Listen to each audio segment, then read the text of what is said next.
Hello विद्यार्थियों, नमस्कार। आपका स्वागत है डॉक्टर वीरपाल सिंह के साथ आज की क्लास में। और आज की क्लास का टॉपिक है प्रायोगिक रसायन प्रैक्टिकल केमिस्ट्री लेक्चर 2। जी हाँ, मैंने इससे पहले एक लेक्चर प्रैक्टिकल केमिस्ट्री पर लिया हुआ है। उसके बाद ये मेरा प्रैक्टिकल केमिस्ट्री पर दूसरा लेक्चर है और इसमें आज हम चर्चा करते हैं एक विशेष उद्देश्य के साथ। और ये उद्देश्य है हमारा कि बेसिक रेडिकल, जी हाँ, जो बेसिक क्षारीय मूलक होते हैं उनका हम कैसे ग्रुप रिएजेंट का निर्धारण करते हैं, और इन जो बेसिक रेडिकल हैं ये कितने प्रकार के होते हैं, और बेसिक रेडिकल के ग्रुप वाइज हम इनका टेस्ट कैसे करते हैं। तो आइए, basic radical quantitative analysis, sodium carbonate extract and test for basic radicals, test for zero group. तो आइए इन पर विस्तार से चर्चा करते हैं। जी हाँ, सबसे पहले तो हम ये नजर डाल लेते हैं कि जो बेसिक रेडिकल हैं उनको हम किस प्रकार से ग्रुप वाइज क्लासिफाई करते हैं। जी हाँ, ग्रुप वाइज क्लासिफिकेशन को समझना बहुत जरूरी है। कारण इसके पीछे ये है कि यहाँ एक ग्रुप को स्पेशल रिएजेंट के द्वारा ट्रीट किया जाता है और इसलिए इनको रेडिकल्स को विशेष ग्रुप में रखा जाता है। उदाहरण के लिए यहाँ जो बेसिक रेडिकल है, जिस प्रकार से एसिडिक रेडिकल में हमने पिछले अपने लेक्चर में चर्चा की थी कि एसिडिक रेडिकल को हमने 3 ग्रुपों में, फर्स्ट ग्रुप में कार्बोनेट, नाइट्राइट, सल्फाइड और एसीटेट, ये प्रथम ग्रुप में रखे थे, और दूसरे ग्रुप में क्लोराइड, ब्रोमाइड, नाइट्रेट, इनको हमने रखा था, और तीसरे ग्रुप में हमने सल्फेट आयन को रखा था। जिस प्रकार से एसिड रेडिकल के लिए हमने 3 ग्रुप बनाए, उसी प्रकार से हम बेसिक रेडिकल के लिए भी कुछ ग्रुप बनाए हैं, और इन ग्रुपों की संख्या जी हाँ कितनी है, 6 है। जी हाँ, 0 सहित लगा देते हैं तो इनकी 7 है। 7 ग्रुप हैं बेसिक रेडिकल के लिए, यानी कि बेसिक रेडिकल को हमने 7 ग्रुपों में विभाजित किया है, 7 ग्रुपों में हमने इनको क्लासिफाई किया है। तो आइए देखते हैं एक एक ग्रुप को और उसमें कौन कौन से रेडिकल को रखा गया है। जी हाँ, 0 ग्रुप में अमोनियम रेडिकल को रखा गया है, और प्रथम ग्रुप में हमने लेड, सिल्वर और मर्क्यूरस यानी कि Hg+ को रखा है, और सेकंड ग्रुप के अंदर हमने कॉपर +2, कैडमियम +2, आर्सेनिक +3, लेड +2 और एंटीमनी +3 और टिन +2 और +1 और मर्क्यूरस यानी कि इसको हमने Hg2+ है को रखा है। इसी प्रकार से हमने तृतीय ग्रुप के अंदर, जी हाँ, तृतीय ग्रुप में हमने 3 रेडिकल को रखा है, और ये 3 रेडिकल हैं एल्यूमिनियम +3 और आयरन +3 और क्रोमियम +3।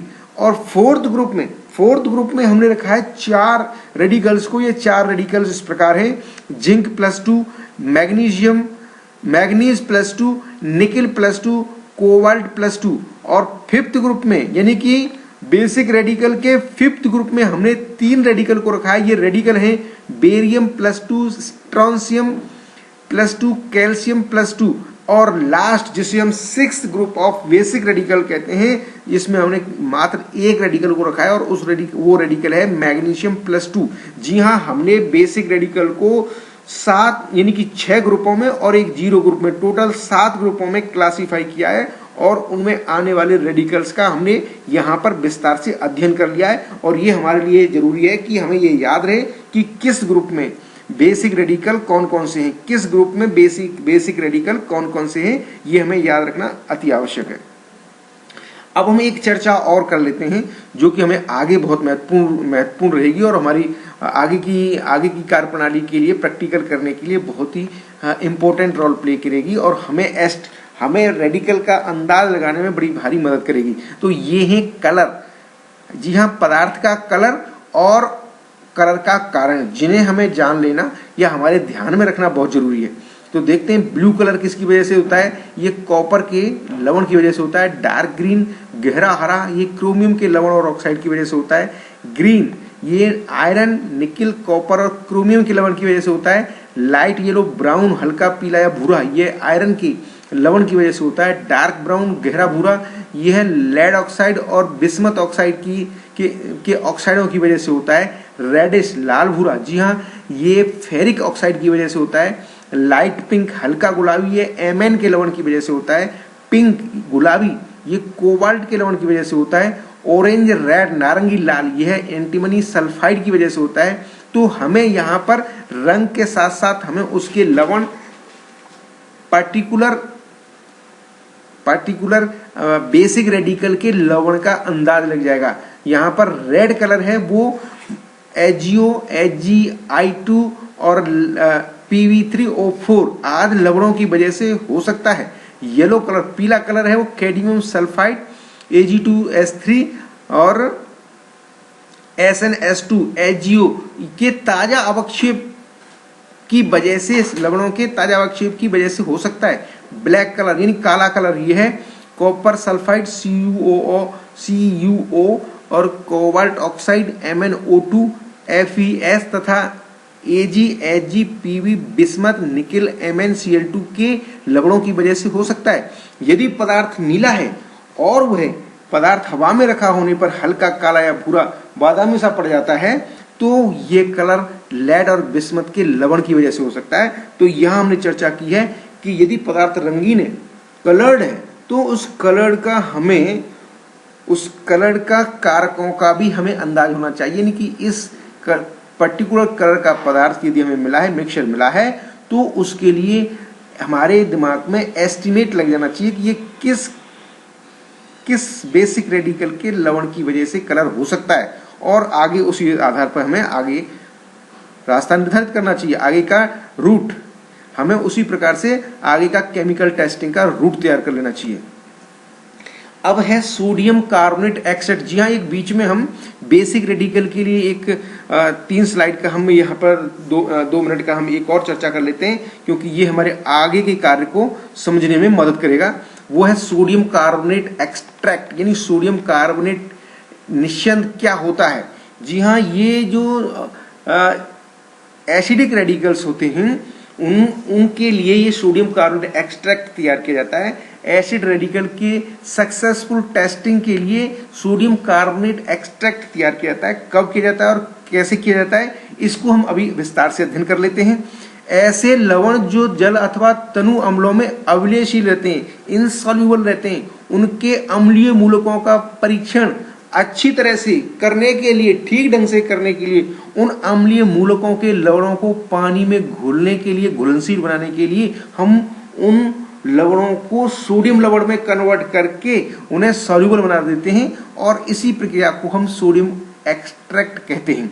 जी हाँ, सोडियम एक्सट्रैक्ट तैयार करने से इनसॉल्युबल एसिडिक रेडिकल का जो साल्ट है वो सॉल्युबल एसिडिक रेडिकल के साल्ट में बदल जाता है। जी हाँ, जब कोई एसिड रेडिकल का साल्ट इनसॉल्युबल होता है और जब उसकी हम सोडियम साल्ट में कन्वर्ट कर देते हैं उस एसिडिक रेडिकल को, तो वो पानी में विलयशील हो जाता है, वो सॉल्युबल हो जाता है। तो exactly sodium carbonate extract is the process to make the insoluble salt of acidic radical into the soluble salt of acidic radical soluble in water especially. Okay, now the next point is इसको preparation of sodium carbonate extract. जी हाँ, sodium carbonate extract का कैसे तैयार करते हैं, इसके लिए हम 1 भाग मिश्रण जो दिया गया साल्ट है वो ले लेते हैं और 4 गुना सोडियम कार्बोनेट और उसमें 10 से 15 ml डिस्टिल्ड वाटर ले लेते हैं और इसे बीकर में लेकर के लगभग 10-15 मिनट तक गर्म करके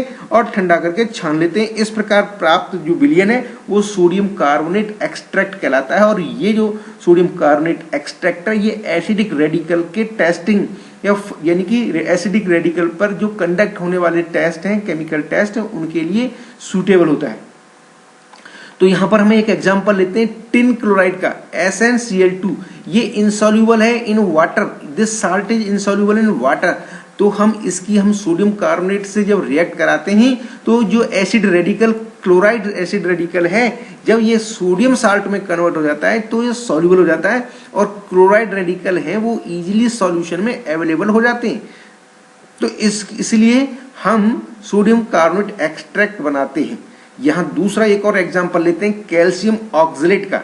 जी हाँ, ऑक्सलेट, कैल्शियम ऑक्सलेट है वो वाटर के अंदर इनसॉल्युबल है।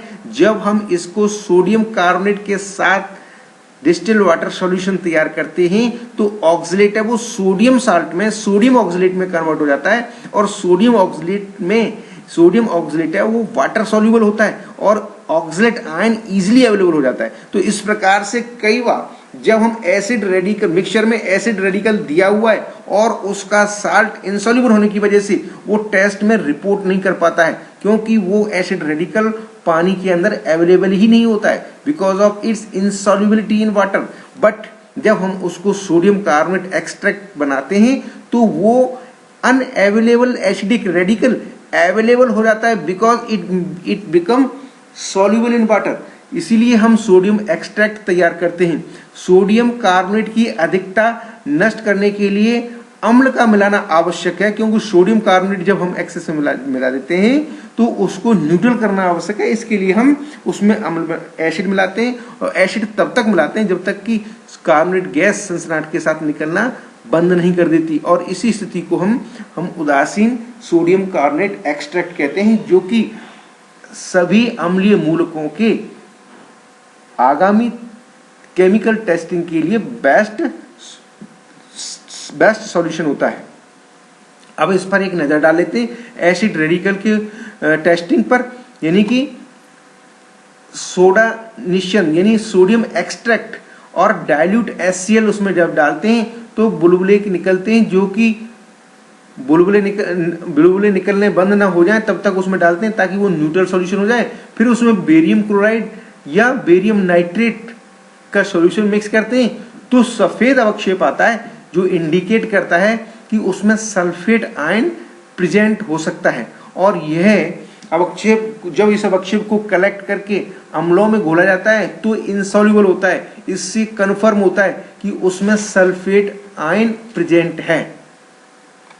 इसी प्रकार से ऊपर वाले यदि जो अभी हमने जो एक्सपेरिमेंट कंडक्ट किया है, कोई अवक्षेप नहीं आता है और ब्रोमीन डालकर खूब हिलाएं और फिर अवक्षेप सफेद अवक्षेप आता है तो वो सल्फाइड आयन की वजह से होता है, सल्फाइड SO3 2- की वजह से होता है। अब यह अवक्षेप सभी अम्लों में इनसॉल्युबल रहता है। तो यहाँ पर हमने ये सल्फेट और सल्फाइड के अंदर एक डिफरेंस देखा है। इसी प्रकार से जो सोडा एक्सट्रैक्ट है उसमें लेड कार्बोनेट या कैडमियम कार्बोनेट डाल देते हैं और काला अवक्षेप प्राप्त होता है या पीला अवक्षेप बनता है, तो इससे इंडिकेट हो जाता है कलर से। यदि काला अवक्षेप आता है तो लेड प्रेजेंट सल्फाइड -2 प्रेजेंट है, और यदि पीला आता है तो कैडमियम सल्फाइड की वजह, जहाँ कैडमियम और लेड जो भी डाल रहे हैं उसकी वजह से। अब देखते हैं कि सोडा निश्चन में सोडियम नाइट्रोक्साइड मिलाने पर बैंगनी रंग आ जाता है, तो इससे इंडिकेट हो जाता है कि उसमें सल्फाइड है। और सोडा निश्चन में AgNO3 विलयन मिलाने पर काला अवक्षेप Ag2S आता है, तो और उसमें कंसंट्रेट HNO3 में विलय करते हैं किंतु NH4 में अवलय होता है। तो इस प्रकार से कंफर्म हो जाता है कि उसमें दिया हुआ जो एसिड रेडिकल है वो सल्फाइड है। अब अगला बिंदु हम देखते हैं, इसमें एसीटेट के लिए कंडक्ट करके देखते हैं। तो सोडा निश्चित एक्सट्रैक्ट लेते हैं और डाइल्यूट HCl की 2 बूंद मिलाकर के उसको न्यूट्रल कर लेते हैं, और उसके बाद उसमें FeCl3 का ताज़ा सॉल्यूशन डालते हैं, फेरिक क्लोराइड का ताज़ा सॉल्यूशन डालते हैं, तो वो ब्लड रेड कलर हो जाता है। तो वो फेरिक एसीटेट की वजह से ब्लड रेड कलर आ जाता है और उससे इंडिकेट होता है कि उसमें एसीटेट रेडिकल प्रेजेंट है। तो इस प्रकार से हमने सोडियम कार्बोनेट एक्सट्रैक्ट को बनाने के उद्देश्य के बारे में अभी स्टडी किया है। अब आते हैं टेस्ट फॉर बेसिक रेडिकल। जी हाँ, बेसिक रेडिकल के टेस्ट को समझने के लिए हमें कुछ पहले इंपॉर्टेंट पॉइंट्स को समझना जरूरी है, यानी कि परीक्षण का विवरण। जो क्षारीय मूलक हैं, भास्मिक मूलक हैं, इनकी पहचान निम्न 2 प्रकार से परीक्षणों द्वारा की जा सकती है। एक तो सबसे पहले हम उस साल्ट का कलर से अंदाजा लगाते हैं, फिर दूसरा ड्राई टेस्ट करते हैं, और फिर तीसरा वेट टेस्ट करते हैं। ड्राई टेस्ट करने के लिए हम ज्वाला परीक्षण, बोरेक्स बीट परीक्षण, चारकोल कैविटी परीक्षण आदि के द्वारा हम ड्राई टेस्ट कर लेते हैं। और वेट टेस्ट जो होता है, यानी कि जो आर्द्र परीक्षण में लवणीय मिश्रण का जल में विलयन बनाया जाता है और विलयन में उपस्थित आयनों की पहचान अनेक टेस्टों के द्वारा की जा सकती है। जैसे आर्द्र परीक्षण के लिए मिश्रण को विलयन के रूप में लाया जाना और भास्मिक मूलकों का आयनिक अवस्था में उपस्थित होना आवश्यक है। भास्मिक मूलकों को यानी बेसिक रेडिकल को आर्द्र परीक्षणों द्वारा पहचान करने के निम्न स्टेप्स होते हैं। ये निम्न चरण होते हैं, मिश्रण का मूल विलयन बनाना। सबसे पहले तो हम क्या करते हैं, जो दिया गया साल्ट है उसका हम ओरिजिनल सॉल्यूशन बनाते हैं और विलयन में उपस्थित विभिन्न जो बेसिक रेडिकलों को समूह प्रतिकारक समूह रेजेंट के द्वारा पृथक पृथक समूह में अवक्षेपित करते हैं और इसके लिए पहले जीरो फिर प्रथम और इसी प्रकार से क्रमिक बढ़ते हुए क्रम में ग्रुप का परीक्षण करते हैं। अवक्षेपित पदार्थ की विविध परीक्षणों द्वारा पहचान की जाती है। संभावित भास्मिक मूलक की उपस्थिति विशेष परीक्षण द्वारा निश्चित की जाती है। अब इस प्रकार से हम समझ गए होंगे कि हमें बेसिक रेडिकल का टेस्ट करने के लिए कौन कौन से स्टेप लेने होते हैं। उन्हीं स्टेपों को हम पालन करते हुए चलते हैं तो हम प्रत्येक बेसिक रेडिकल का टेस्ट आसानी से, यानी कि उसका क्वांटिटेटिव एनालिसिस आसानी से कर सकते हैं। तो हमने एक बार दोबारा से हम याद दिलाएं कि सबसे पहले तो हम ओरिजिनल सॉल्यूशन बनाते हैं, फिर हम उसको ग्रुप बाय रेजेंट डाल करके ग्रुप की उपस्थिति कंफर्म करते हैं और ग्रुप की उपस्थिति कंफर्म करने के बाद हम उस पार्टिकुलर रेडिकल की प्रेजेंस कंफर्म करते हैं। अब है मूल विलयन बनाना, ओरिजिनल सॉल्यूशन कैसे तैयार करते हैं। इस हेतु लवण या मिश्रण का मूल विलयन बनाने के लिए निम्नलिखित सॉल्वेंट का चुनाव किया जाता है। सबसे पहले डिस्टिल वाटर में बनाकर देखते हैं, फिर उसे गर्म करके देखते हैं, फिर उसमें भी अगर सॉल्यूशन नहीं बनता है तो डाइल्यूट HCl में, और डाइल्यूट HCl में नहीं बनता है तो उसको हल्का गर्म करते हैं। हल्का गर्म करने पे भी नहीं बनता है तो उसको कॉन्सनट्रेट HCl में, और कॉन्सनट्रेट HCl में नहीं होता है तो गर्म कॉन्सनट्रेट सॉल्यूशन को हम गर्म करके देखते हैं। तो इस प्रकार से अंततः उसका सॉल्यूशन बन जाता है। और इसके लिए हम जो प्रोसीजर अडॉप्ट करते हैं वो इस प्रकार है। एक प्रणाली में पदार्थ की थोड़ी मात्रा लेकर के 3-4 ml डिस्टिल वाटर लेकर के खूब हिलाते हैं और ठंडे जल में अवले नहीं होने पर उसको गर्म करते हैं। यदि पदार्थ उपरोक्त क्रिया के पश्चात भी अवले है तो उसमें 1 ml कॉन्सनट्रेट HCl मिलाकर के पदार्थ में तनु HCl डालकर उबालते हैं। यदि पदार्थ अब भी अवले है तो शुष्क प्रणाली में लवण और मिश्रण की थोड़ी मात्रा लेकर के और सांद्र HCl डाल करके खूब तेज उबालते हैं और 3-4 मिनट तक उबालकर धीरे धीरे ठंडा करके उसमें जल डाल करके उसको डाइल्यूट करते हैं। लगभग सभी मिश्रण इसमें घुल जाते हैं और इस प्रकार विलयन तैयार हो जाता है। इसमें जल मिलाकर और ठंडा करके उसको तनु कर लिया जाता है। यदि उपरोक्त विलायकों में लवण मिश्रण पूरी तरह से न घुले तो मिश्रण को सांद्र HCl में उबालकर छान लिया जाता है और अघुलनशील पदार्थ को फेंक दिया जाता है। यानी कि जो इनसॉल्युबल मटेरियल है उसको फेंक दिया जाता है, क्योंकि वो हमारे टेस्टिंग के लिए हमारे आगे के जो रेडिकल है उनके टेस्ट के लिए वो डिजायरेबल नहीं होता। और मूल विलयन बनाते समय निम्न बातों का भी अतिरिक्त ध्यान रखना आवश्यक है। यदि विलयन सांद्र HCl में बनाया गया है और सारे विलयन को जल डालकर तनु करना आवश्यक है, यदि तनु करने में सफेद अवक्षेप प्राप्त होता है तो प्रथम समूह के लेड+2 की उपस्थिति की संभावना है, क्योंकि लेड क्लोराइड तनु HCl में अवलेय है। द्वितीय समूह के बिस्मथ और एंटीमनी या टिन की संभावना है, क्योंकि इनके लवण जल अपघटित होकर सफेद अवक्षेप अवलेय ऑक्सीक्लोराइड बनाते हैं। जैसे बिस्मथ क्लोराइड है वो वाटर के साथ मिलकर के BiOCl बिस्मथ ऑक्सीक्लोराइड बनाता है। यह ऑक्सीक्लोराइड सांद्र HCl में डालने पर पुनः सॉल्युबल हो जाता है। अतः उपरोक्त स्थिति में भास्मिक मूलकों के परीक्षण आरंभ करते समय सर्वप्रथम सफेद अवक्षेप लेड, बिस्मथ और टिन तथा एंटीमनी और टिन के लिए परीक्षण कर लेना आवश्यक है।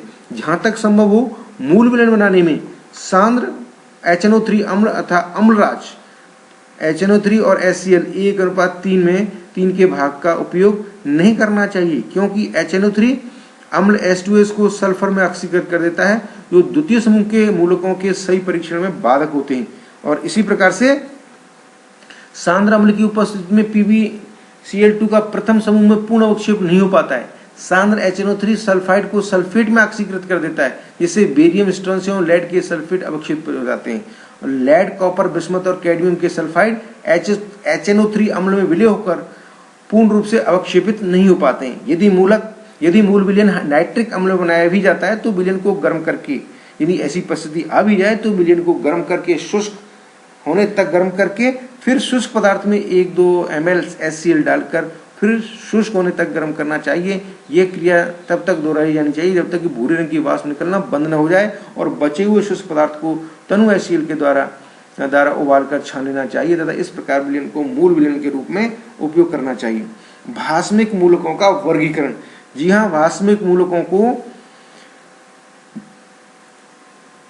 अपने ग्रुप रिएजेंट के आधार पर और अवक्षेपित होने की परिस्थितियों के आधार पर इसे अनेकों ग्रुपों में क्लासिफाई किया गया है। अमोनियम मूलक किसी विशेष ग्रुप रिएजेंट द्वारा अवक्षेपित नहीं होता और इसलिए इसे अन्य मूलकों से अलग 0 समूह में रखा गया है और इसका परीक्षण भी विशेष परीक्षणों द्वारा ही किया जाता है।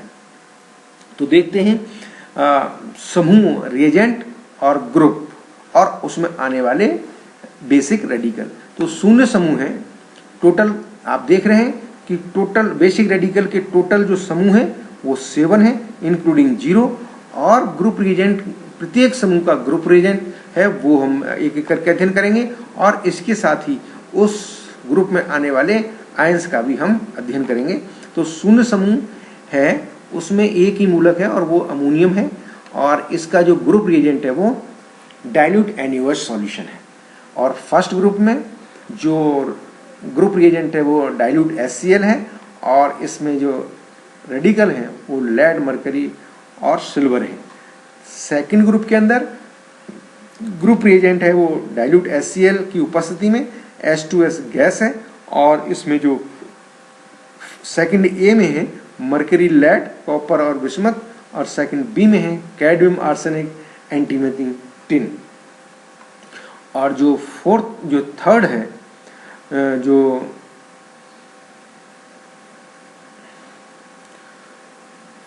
थर्ड ग्रुप है वो है उसमें जो ग्रुप रिएजेंट है वो है अमोनियम क्लोराइड की उपस्थिति में अमोनियम हाइड्रोक्साइड का अधिक एक्सेस और इसमें जो बेसिक रेडिकल है वो है आयरन, एल्यूमिनियम और क्रोमियम।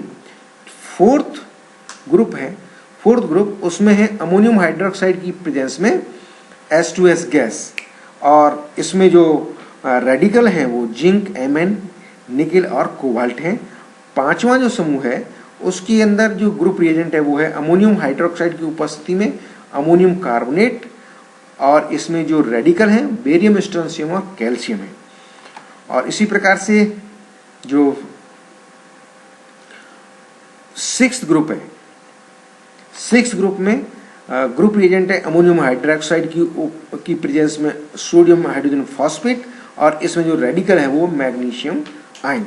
तो इस प्रकार से हमने अभी ग्रुप और ग्रुप का रिएजेंट और उस ग्रुप में आने वाले रेडिकल्स के एक कंपैरेटिव स्टडी किया है।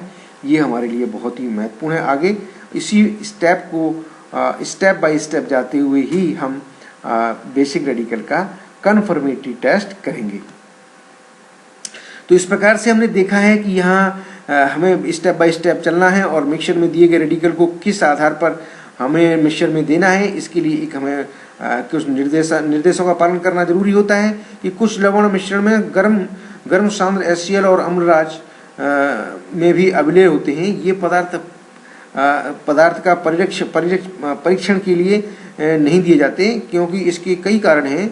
उनमें से ये है कि जो नहीं देने वाले जो साल्ट है वो ये हैं सल्फेट, स्ट्रोंशियम सल्फेट में और बेरियम सल्फेट और लेड सल्फेट इनको नहीं दिया जाता क्योंकि ये कॉन्सेंट्रेट HCl में भी इनसॉल्युबल रहते हैं। इसी प्रकार से हैलाइड जो हैं silver halide, silver bromide, silver iodide ये भी इनसॉल्युबल रहते हैं इसलिए इन लवणों को भी नहीं दिया जाता है।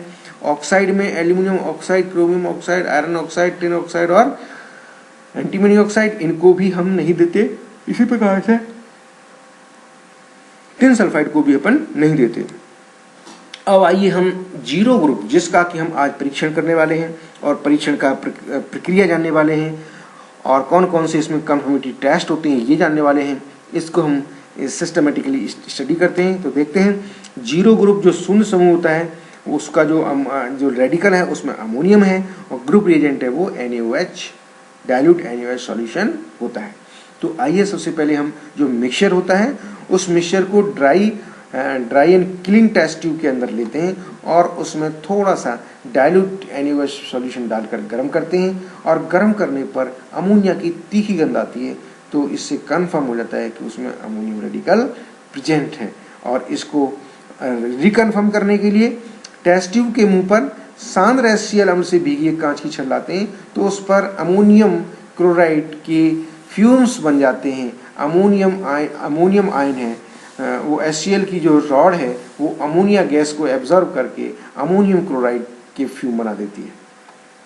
इससे रिकन्फर्म हो जाता है कि दिए मिक्सचर में अमोनियम रेडिकल प्रेजेंट है। इसी प्रकार से परखंडी के मुंह पर यदि लाल लिटमस पेपर जल में भिगोकर लाने पर लाल लिटमस पेपर को जल में भिगोकर लाने पर वह नीला हो जाता है, जो अमोनियम आयन को निश्चित करता है। इसका कारण भी है क्योंकि अमोनिया जो गैस निकलती है वो बेसिक होती है और बेस क्या करते हैं, वो रेड टू ब्लू कर देते हैं लिटमस पेपर का कलर। इस प्रकार से ये कन्फर्म हो जाता है कि दिए गए लवण में अमोनियम आयन प्रेजेंट है।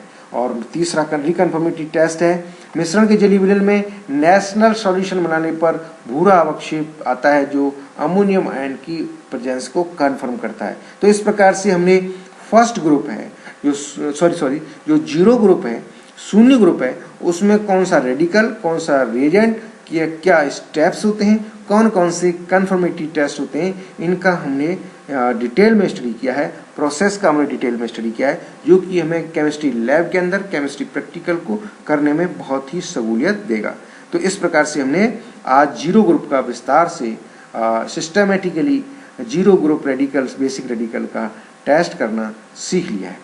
और अब हम आगे बढ़ते हैं फर्स्ट ग्रुप। फर्स्ट ग्रुप में हमने ये देखा कि इसमें कौन कौन से रेडिकल होते हैं, कि इसमें लेड, मरकरी और सिल्वर होता है। ग्रुप रिएजेंट इसका डाइल्यूट HCl होता है और इसका जो ओरिजिनल सॉल्यूशन बनाते हैं वो मिक्स जो dry and clean test tube के अंदर मिक्सचर में डाइल्यूट HCl डालकर हिलाते हैं, तो उसमें सफ़ेद अवक्षेप आता है, तो प्रथम समूह उपस्थित होने की कन्फर्मेशन देता है। और सफ़ेद अवक्षेप जो होता है वो लेड क्लोराइड, मर्क्यूरियस क्लोराइड और सिल्वर क्लोराइड की वजह से हो सकता है। तो इस प्रकार से हमने आज जीरो और फर्स्ट ग्रुप के बारे में, जीरो ग्रुप के बारे में हम विस्तार से अध्ययन किया और फर्स्ट ग्रुप के बारे में थोड़ा अध्ययन किया है। तो इसको हम विस्तार से अगले लेक्चर में अध्ययन करेंगे। तो इस प्रकार से हम एक बार पुनः जो पॉइंटों का हमने अध्ययन किया उनको एक बार रिवाइज कर लेते हैं। सबसे पहले हमने बेसिक रेडिकल को देखा, उसकी क्वालिटेटिव एनालिसिस को देखा, सोडियम कार्बोनेट एक्सट्रैक्ट प्रिपरेशन को देखा और test for basic radical specially zero group radical को हमने स्टडी किया और टेस्ट फॉर जीरो ग्रुप को हमने स्टडी कर लिया है। इस प्रकार से हमने आज के चैप्टर में इनका डिटेल अध्ययन कर लिया, जो हमारे केमिस्ट्री प्रैक्टिकल में आसानी और सहूलियत देंगे। तो I would like to say thanks, but I like to remember you, please like and subscribe my YouTube channel, that's name is Dr. Veerpal Singh, where you can find my all previous lecture and today lecture. And you, if you want to know about my next lecture next lecture on YouTube channel, then you please push the my bell icon, so it will provide you information about my next lecture. Thank you very much.